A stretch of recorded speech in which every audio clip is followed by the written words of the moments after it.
Eh bien, bonsoir à toutes et à tous. On se retrouve aujourd'hui pour fêter la qualification de l'OGC Nice face à l'Olympique de Marseille, 4 buts à 1. Donc, match étant déroulé ce soir, donc mercredi 9 février 2022, au stade Alliance Riviera, pour le compte des quarts de finale de la Coupe de France 2021-2022. Donc, du côté de l'OGC Nice, nous restions d'une part en Ligue 1 sur un piètre match face au Clermont Foot où nous avions perdu un but à zéro. Et par contre, sur une très belle qualification, en tout cas au niveau de la fête, au tir au but après un 0-0 face au PSG. Du côté de Marseille, ils venaient de gagner 5 buts à 2 face à Angers après avoir été menés 2 à 0. Et ils se sont qualifiés au tir au but au tour précédent en éliminant Montpellier. Du côté des compositions d'équipe, nous alignons notre traditionnel 4-4-2 avec Boulka dans les buts, qui supplée toujours Benitez qui est positif au Covid-19, une charnière Todibo Dante, Bard et Dani-Luc arrière d'aile, Rosario et Schneiderlin au milieu de terrain, Kluivert et Thuram en milieu offensif et une pointe à deux avec Delors et Guiri.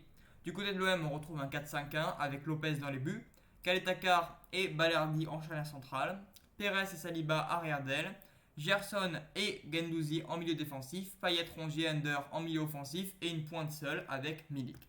On va tout de suite passer après ces compositions d'équipe, ce match était arbitré par Rudy Buquet au passage, au match de manière linéaire. Alors le match commence sur un très bon rythme.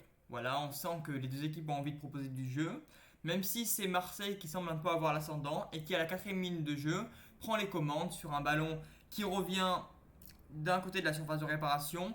Il va y avoir une situation très confuse et Boulka va repousser un tir adverse sur Melvin Barr qui va marquer contre son camp.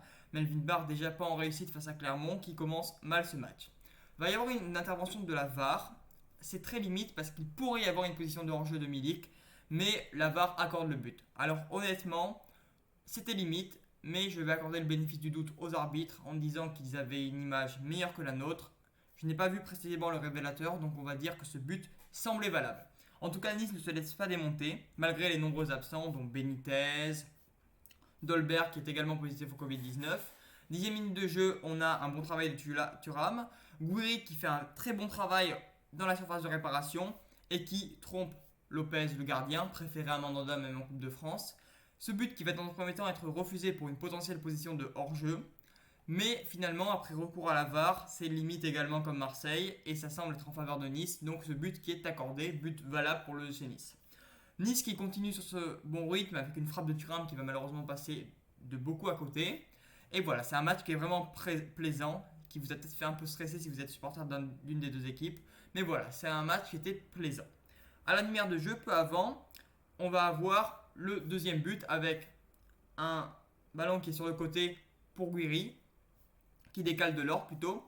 De l'or qui centre et enfin un but de la tête pour le Nice avec une tête de Kluivert. C'est pas forcément le joueur phare au niveau de la tête, mais il permet de prendre l'avantage de buts à 1.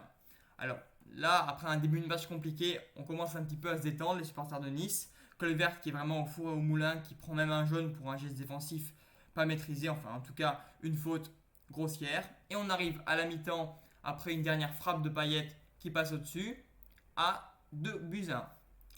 Marseille fait rentrer Bakambu en seconde période. Bakambu qui va beaucoup peser sur la défense niçoise puisque dès la 48e minute de jeu, il semble marquer mais il est finalement signalé hors-jeu. Là, pas de doute, Bakambu était largement en position de hors-jeu. Juste après, on peut dire que c'était vraiment le tournant du match parce que juste après, Kluivert, sur le côté droit de l'attaque niçoise, fait une frappe à la limite de la surface de réparation et il trompe le gardien Lopez qui là, on ne peut pas le nier, fait quand même une faute de main même si la frappe était très belle.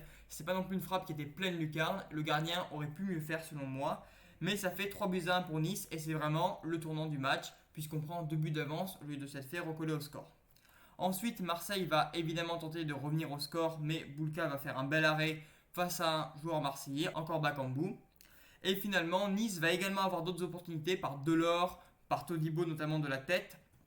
Ça va passer au-dessus. Et finalement, à 61e minute de jeu, un but qui aurait peut-être pu, voire dû être refusé. Je suis honnête, je pense que j'aurais refusé ce but en tant qu'arbitre. Parce qu'il y avait quand même une petite poussette au départ de l'action d'un Niçois sur un Marseillais. Mais bon, l'arbitre a laissé jouer. Et finalement, Delors qui marque d'une petite frappe subtile. Il y a peut-être eu un peu de chance, mais bon, il faut toujours de la réussite. Lucarne opposée, 4 buts à 1 pour le Nice. A compter de là, Marseille semble quasiment abattu. On va faire quelques changements pour préparer le match de Lyon de samedi prochain. Et finalement, à l'exception d'une frappe qui va passer à côté en fin de match, il ne va pas y avoir beaucoup d'occasions du côté de l'OM et Nice s'impose 4 buts à 1 et se qualifie pour les demi-finales de cette Coupe de France. Au niveau des statistiques, Marseille a dominé au niveau de la possession de balle, 60-40, a fait plus de passes, a mieux réussi ses passes, a eu moins de corners que nous, a commis à peu près le même nombre de fautes. Au niveau des tirs, ils ont moins concrétisé leur domination par des tirs, vu que même s'ils ont plus de possession que nous, ils ont un tir de moins. Et surtout, ils ont été beaucoup moins réalistes. 7 tirs cadrés pour le Nice contre seulement 2 pour l'Olympique de Marseille. Il y a notamment une frappe de Payet qui passe au-dessus en toute fin de première période, qui aurait pu permettre à Marseille de recoller au score avant la fameuse action de Bakambu. Et Nice, donc, il marque 4 buts sur ces 7 tirs cadrés. Et Marseille, finalement, qui ne marque qu'un but sur 13 tirs en tout, ce qui est un ratio assez faible et qui marque la moitié de ses tirs cadrés. Donc évidemment, gros soulagement pour moi, je suis très content, je ne m'attendais évidemment pas à une raclée, surtout avec le nombre d'absents que nous avions. Maintenant, il ne faut pas se déconcentrer, si jamais on tombe sur une équipe réputée plus faible au tour suivant, il ne faudra pas se dire que c'est gagné, on l'a bien vu face à Clermont. En tout cas, merci à tous d'avoir écouté ce live, en tout cas merci à tous d'avoir écouté ce débrief, je sais qu'il a été fait un petit peu juste après le match. N'hésitez pas à me donner vos impressions dans les commentaires, en tout cas, je vous dis à la prochaine. Merci à tous de vous abonner, de liker et de commenter cette vidéo. Au revoir.